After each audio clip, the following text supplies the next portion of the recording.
Hey everyone, Technomentary here with a video for you guys. In today's video, I'm going to show you how to switch back to the old Mail app on your iPhone on the latest iOS version.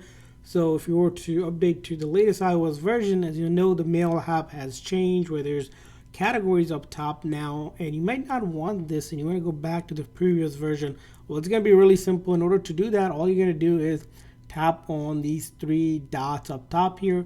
Once you do that, it's going to give you the option to do a list view. So if I tap on list view, as you can see here, it has changed completely back to how it was without all those categorization options. So that's all you have to do to go back or switch back to the old version. Just go ahead and click on those three dots and then switch it to list view. And you can always go back to this view if you did decide to change it back. But that's how you can do it. Simple and easy. I hope this video was helpful. If so, please consider a like and subscribe button for more tips and tricks for your iPhone. I'll see you guys next time.